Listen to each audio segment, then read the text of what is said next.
മറ്റൊരാളെ വ്യക്തിപരമായിട്ട് ഒരാളെ അവഹേളിക്കുന്നതിന് തുല്യമാണത്. വ്യക്തികളെ ഹനിക്കുന്ന രീതിയിലുള്ള പ്രസ്താവനകളൊന്നും നടത്തുന്ന അത്ര ശരിയാണെന്ന് എനിക്ക് തോന്നുന്നില്ല. റിനി ഒരു കാര്യം പറഞ്ഞു, ആ കാര്യത്തിൽ ആരാണെന്ന് പറയുന്നില്ല, അപ്പൊ തീർച്ചയായിട്ടും സോഷ്യൽ അറ്റാക്കോ മീഡിയൽ അറ്റാക്ക് ഉണ്ടാവും. പുകമറ സൃഷ്ടിച്ച് ഇതുപോലെയുള്ള ആക്ഷേപങ്ങൾ ഉന്നയിക്കുന്നതിന്റെ പുറത്ത് നടപടി സ്വീകരിക്കുന്നത് ഒരിക്കലും നല്ലതല്ല. MLA സ്ഥാനം രാജിവെക്കില്ല എന്നാണ് രാഹുൽ മാങ്കൂട്ടത്തിൽ വ്യക്തമാക്കിയിരിക്കുന്നത്. രാജി ആവശ്യപ്പെട്ട LDFും BJPയും പ്രതിഷേധ പ്രകടനങ്ങളുമായി മുന്നോട്ടു പോകുന്ന പശ്ചാത്തലത്തിൽ കൂടിയാണ് രാഹുലിന്റെ പ്രതികരണം.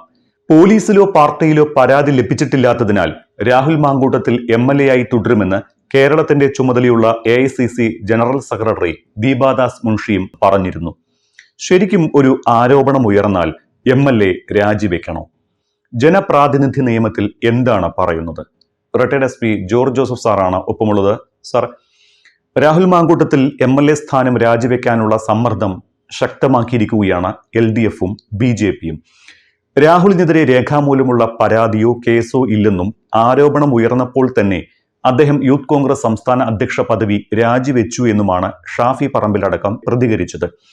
ഇക്കാര്യത്തിൽ കോൺഗ്രസിൽ രണ്ടഭിപ്രായം നിലനിൽക്കുന്നുമുണ്ട്. ശരിക്കും ശക്തമായ ഒരു ആരോപണം വന്നാൽ ജനപ്രതിനിധി അവരുടെ സ്ഥാനം രാജിവെക്കേണ്ടതല്ലേ? ജനപ്രാതിനിധ്യ നിയമത്തിൽ എന്താണ് പറയുന്നത്? രാഹുലിന്റെ ഇപ്പോഴത്തെ രാജി, യൂത്ത് കോൺഗ്രസ് പ്രസിഡന്റ് സ്ഥാനത്ത് നിന്നുള്ള രാജി, അതിനോട് നമുക്ക് യോജിക്കാൻ ഒക്കില്ല. ആരോപണം പറഞ്ഞ് അതിന് ഒരു പരാതിക്കാരിയില്ല, അല്ല പരാതിക്കാരനും ഇല്ലാത്ത ഒരവസ്ഥയിൽ സോഷ്യൽ മീഡിയയിൽ ഇങ്ങനെ പറന്നു നടക്കുന്ന ചില കാര്യങ്ങൾ വെച്ചിട്ട് ഒരാൾ രാജിവെച്ച് പോകേണ്ട ഒരു ആവശ്യമില്ല. കേരളത്തിലെ ഇതുപോലെ ധാരാളം സംഭവങ്ങളുണ്ട്. MLA ഇവിടെ പീഡന പരാതിയുമായിട്ട് നിൽക്കുന്ന, അല്ലെങ്കിൽ അവരെ പീഡിപ്പിച്ചെന്ന് പറയുന്ന ധാരാളം കേസുകൾ കേരളത്തിലുണ്ട്. മുകേഷ് MLAയുടെ പേരിലുണ്ട്. അതുപോലെ അത് ധാരാളം പേരുടെ പേര് നമുക്ക് പറയാൻ പറ്റും. പലരും പല പൊസിഷനിൽ ഇരിക്കുന്ന ആൾക്കാരാണ്. പലരും ഇങ്ങനെ ഒരു റേപ്പ് കേസോ അല്ലെങ്കിൽ പീഡന കേസും ഒക്കെ വന്ന് അതിൽ പാർട്ടിയിൽ നിന്ന് പുറത്തായി വീണ്ടും പാർട്ടിയിൽ തിരിച്ചു കയറി വന്ന് ഓരോ പൊസിഷൻ ഇരിക്കുന്ന ആൾക്കാരുണ്ട്. അതുകൊണ്ട് അങ്ങനെ ഒരു രാജിയുടെ ഒരു ആവശ്യം ഉണ്ടായിരുന്നെന്ന് എനിക്ക് തോന്നുന്നില്ല. സ്പെസിഫിക് ആയിട്ട് ആരെങ്കിലും പരാതി കൊടുക്കട്ടെ, അലിഗേഷൻ വരട്ടെ, അന്നേരം രാജിവെക്കുന്നതാണ് ഉചിതം. അതുകൊണ്ട് MLA പലരും ഇപ്പം ഇതേ ആരോപണവും കേസും കോടതി പോയി ജാമ്യം എടുത്തവർ ഇപ്പോഴും അവര് MLA ആയിട്ടിരിക്കുന്നു. അതുവരെ ആരോപണമുള്ള നേരത്തെ ഒരു മന്ത്രി രാജിവെച്ച് പോയിട്ടുണ്ട്. ധാരാളം പേരുണ്ട്. നമുക്ക് ഇന്ത്യയിലെ എല്ലാ സ്റ്റേറ്റിലും ഇതുപോലെ ആൾക്കാരുണ്ട്. അവരൊക്കെ രാജിവെക്കുന്ന കാര്യമില്ല. രാജിവെക്കണമെങ്കിൽ കൺവിഷൻ വേണം. ഒരു MLA അല്ലെങ്കിൽ MP ആയിട്ട് മത്സരിക്കുന്ന ഒരാള്, അയാൾക്ക് 2 വർഷത്തിൽ കൂടുതൽ ശിക്ഷയുണ്ടെങ്കിൽ അയാൾക്ക് മത്സരിക്കാൻ കഴിയില്ല. 2 വർഷത്തിനകത്ത് ശിക്ഷയുണ്ടെങ്കിൽ അവർക്ക് ഇലക്ഷനിൽ ഇന്ത്യയിലെ അസംബ്ലിയിലും ലോക്സഭയിലും അവർക്ക് മത്സരിക്കുന്നതിൽ യാതൊരു തടസ്സവുമില്ല. അതേസമയത്ത് ജയിലിൽ കിടക്കുന്ന ഒരാൾക്ക് വോട്ടവകാശമില്ല.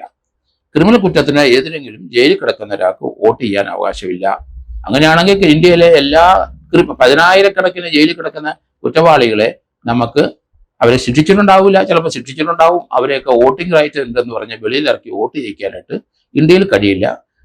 റിമാൻഡിൽ കിടക്കുന്ന ആൾക്കും, അല്ലെങ്കിൽ കുറ്റത്തിന് വേണ്ടി ശിക്ഷ അനുഭവിക്കുന്ന ആൾക്കും, അല്ലെങ്കിൽ അതിന് റിമാൻഡ് പീരീഡ് കഴിഞ്ഞിട്ട് കോടതിയുടെ ട്രയൽ നടക്കുന്ന അങ്ങനെയുള്ള ആൾക്കാർക്കും ജയിലിൽ കിടക്കുന്ന ഒരാൾക്കും, അത് റിമാൻഡ് പീരീഡിലായാലും കൺവിഷൻ പീരീഡിലായാലും ഒരാൾക്ക്, ചെറിയ കൺവിഷനിൽ കിടക്കുന്ന ഒരാളായാലും ശരി, വോട്ടിംഗ് റൈറ്റ് ഇല്ല എന്ന് തന്നെയാണ് റെപ്രസെന്റേഷൻ ഓഫ് പീപ്പിൾസ് ആക്ട് അനുസരിച്ച് 1951 ആക്ട് അനുസരിച്ച് പറയുന്നത്. അങ്ങനെയാണ്. അതേസമയത്ത് 2 വർഷത്തിനകം വരെ ശിക്ഷ ഉണ്ടായിട്ട് വെളിയിൽ ഇറങ്ങി നിൽക്കുന്ന ഒരു രാഷ്ട്രീയക്കാരന് വീണ്ടും മത്സരിക്കുന്നതിന് ഇന്ത്യയിൽ യാതൊരു തടസ്സവുമില്ല. 2 വർഷത്തിൽ കൂടുതൽ ശിക്ഷിച്ചിട്ടുണ്ടെങ്കിൽ മാത്രമേ അവർക്ക് മത്സരത്തിൽ പങ്കെടുക്കാൻ പാടില്ല എന്നുള്ള വ്യവസ്ഥ കിടക്കുന്നത്. രാഹുൽ മാങ്കൂട്ടത്തിനെതിരായ ആരോപണങ്ങൾക്ക് പിന്നാലെയുണ്ടായ സൈബർ ആക്രമണത്തിന് പിന്നാലെ മുഖ്യമന്ത്രിക്കും സംസ്ഥാന പോലീസ് മേധാവിക്കും പ്രവാസി എഴുത്തുകാരി ഹണി ഭാസ്കരൻ പരാതി നൽകിയിരുന്നു. ഇതോടൊപ്പം തന്നെ രാഹുലിനെതിരെ ആരോപണം ഉന്നയിച്ച യുവനടി റിനി ആൻഡ് ജോർജിനെതിരെയും വലിയ സൈബർ അറ്റാക്കാണ് സോഷ്യൽ മീഡിയയിൽ നടക്കുന്നത്. ശരിക്കും ഇത് കുറ്റകരമല്ലേ? അത് കുറ്റകരമാണെന്ന് എനിക്ക് തോന്നുന്നില്ല. കാരണം സൈബർ അറ്റാക്ക് വൾഗാരിറ്റി ഉണ്ടെങ്കിൽ തീർച്ചയായിട്ടും നടപടി എടുക്കാം. റിനി ഒരു കാര്യം പറഞ്ഞു, ആ കാര്യത്തിൽ ആരാണെന്ന് പറയുന്നില്ല, അപ്പൊ തീർച്ചയായിട്ടും സോഷ്യൽ അറ്റാക്ക്, മീഡിയൽ അറ്റാക്ക് ഉണ്ടാവും. പക്ഷെ അതിനകത്ത് വൾഗാരിറ്റി ഉണ്ട്, അവരെ മ്ലേച്ഛമായ പദം ഉപയോഗിച്ച് അവഹേളിച്ചിട്ടുണ്ടെങ്കിൽ അവർക്ക് കംപ്ലൈന്റ് കൊടുക്കാം, അതിന് നടപടി ഉണ്ടാവും.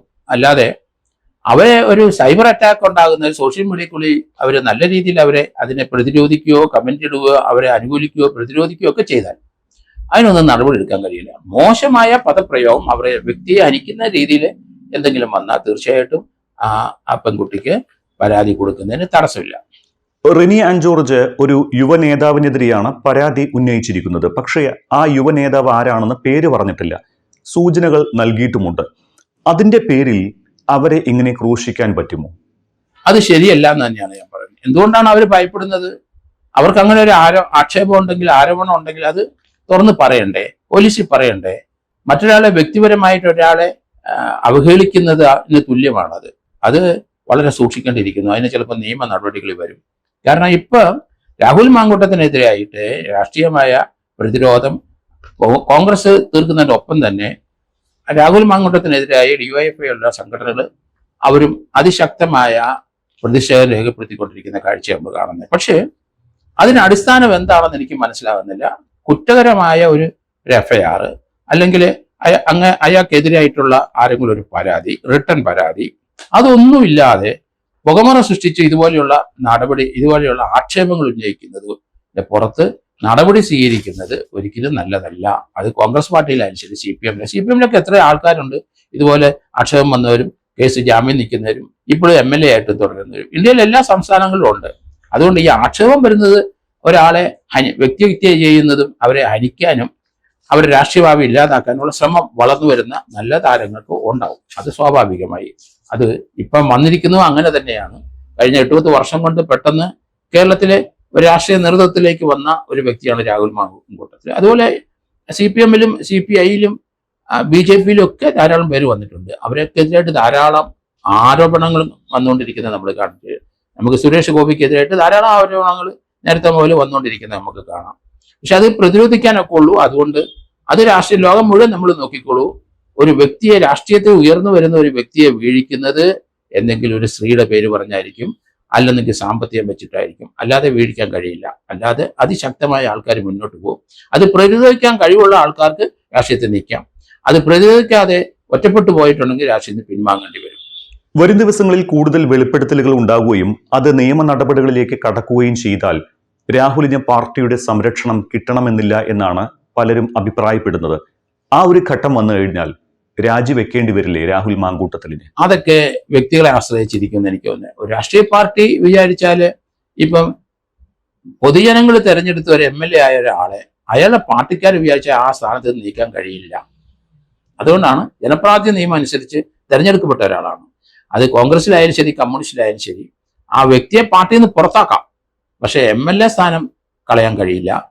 കാരണം അത് ജനങ്ങൾ തെരഞ്ഞെടുത്ത് വിട്ട ആൾക്കാരാണ്, അവർക്ക് വേണ്ടി തെരഞ്ഞെടുത്ത ആൾക്കാരാണ്. അതുകൊണ്ട് ഇതിനകത്ത് എനിക്ക് തോന്നുന്നില്ല എന്തെങ്കിലും രാഹുൽ മാങ്കൂട്ടത്തിനെതിരായ ഒരു നടപടി കോൺഗ്രസ് എടുക്കുമെന്ന്. എന്ത് പ്രതിഷേധം ഉണ്ടായാലും ശരി, അതൊക്കെ സ്വാഭാവികമാണ് രാഷ്ട്രീയത്തിൽ. എന്തായാലും ഇന്ത്യയിൽ അല്ലെങ്കിൽ കേരളത്തിൽ വ്യക്തികളെ ഹനിക്കുന്ന രീതിയിലുള്ള പ്രസ്താവനകളൊന്നും നടത്തുന്ന അത്ര ശരിയാണെന്ന് എനിക്ക് തോന്നുന്നില്ല. അതിന് പകരം നിങ്ങൾ നിയമപരമായ നടപടി എടുത്തോളൂ. ഒരാളുടെ രാഷ്ട്രീയ ഭാവി ഇല്ലാതാക്കാനോ അയാൾക്കെതിരായിട്ട് രാഷ്ട്രീയപരമായി അക്രമം നടത്തുന്നതോ അതൊന്നും ശരിയായ ഒരു നടപടിയില്ല. രാഷ്ട്രീയം എല്ലാവർക്കും വേണം, നല്ല കാര്യം. അത് നമ്മുടെ ഭരണഘടന അനുസരിച്ച് നമ്മുടെ ഒരു റൈറ്റാണ്. പക്ഷേ വ്യക്തികളെ നശിപ്പിക്കാനും രാഷ്ട്രീയത്തിൽ ഉയർന്നു ഒരാളെ നശിപ്പിക്കാനും ശ്രമിക്കുന്നത് നല്ലതല്ല. ഇതുപോലെയുള്ള വ്യക്തിഹത്യ ടൂൾസ് ഉപയോഗിച്ചുകൊണ്ട് ചെയ്യുന്നതും ഒരിക്കലും നല്ലതല്ല. അതുകൊണ്ട് രാഹുൽ മാങ്കൂട്ടത്തിന് ഇതുവരെ മറ്റു രീതിയിലുള്ള പ്രകാരം ആരും പരാതിയായിട്ട് മുന്നോട്ട് വന്നിട്ടില്ല. ആ ഹൈക്കോടതിയിലായാലും എവിടെ ശരിയും കൊടുക്കണമെങ്കിൽ ഹൈക്കോടതി അത് തള്ളിക്കളയും. കാരണം പരാതിക്കാരില്ല. കാരണം ആ പെൺകുട്ടിയും പറയുന്നില്ല ആരാണ് അവരോട് മോശമായി പെരുമാറി എന്നുള്ള ഒരു വാക്ക് അവർ പറയുന്നുണ്ട്. XY എന്നൊക്കെ പറയുന്നല്ലാതെ അവർ സ്പെസിഫിക് ആയിട്ട് പറയുന്നില്ല. അവർ പറയാൻ ഉദ്ദേശിക്കുന്നുമില്ല എന്ന് പറയുന്നത്. അതുകൊണ്ട് കുറെ നാള് അന്തരീക്ഷത്തിൽ ഇതിങ്ങനെ നിൽക്കും. അതിനുശേഷം ഇത് സബ്സൈഡ് ചെയ്ത് പോകും എന്നാണ് ഞാൻ കരുതുന്നത്.